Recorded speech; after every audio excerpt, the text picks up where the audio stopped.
Puisque tout ce qui va sans dire va tout aussi bien en le disant, parlons de l'intervention de notre président de la République. Hier soir, M. Macron a enfin daigné s'adresser aux Français, et même s'il n'a pas eu le respect de le faire en direct, on pourrait croire que le président propose des solutions novatrices.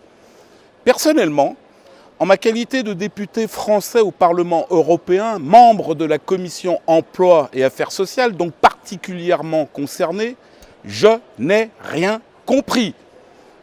Comme vous, certainement. Pour le SMIC, par exemple, est-ce une augmentation de 100 € brut ou net? Est-ce que cela s'applique au temps partiel? Le SMIC est de 1 188 € net en ce moment. Cette mesure s'applique-t-elle aux personnes qui gagnent 1 200 €, 1 250 €? La grille des salaires va-t-elle être augmentée? N'est-ce pas tout simplement les aides prévues qui sont avancées ou qui seraient avancées à janvier? Restons prudents. Comme le disait un certain Charles Pasqua, les promesses n'engagent que ceux qui les écoutent. Et le financement, qui va payer?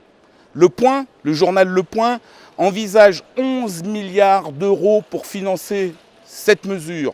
D'autres envisagent jusqu'à 15 milliards d'euros. M. Macron supprime la hausse de la CSG pour les retraités gagnant moins de 2 000 €. Mais ce n'est pas une avance, c'est lui qui a mis en place cette hausse. Et il ne la supprime que pour certains retraités. Chers amis, quel scandale! Il défiscalise les heures supplémentaires. Très bien, très bien. Il revient simplement sur une mesure dont il est aussi responsable, ministre de M. Hollande, au moment où les heures supplémentaires ont été à nouveau taxées.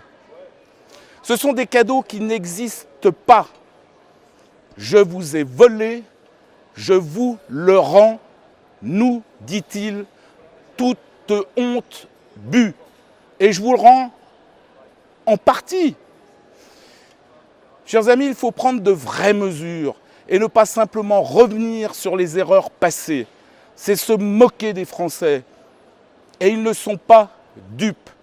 Selon le journal Les Échos, le pouvoir d'achat aurait reculé de 1 630 € par ménage entre 2008 et 2015. Le pouvoir d'achat aurait reculé de 1 630 € par ménage entre 2008 et 2015. Nous sommes malheureusement loin des 100 € proposés. Comme à l'habitude, un homme averti en vaut deux. Je vous laisse le soin d'avertir votre entourage et vite, vite, vite, avant qu'il ne soit trop tard. Et à notre prochain parti pris.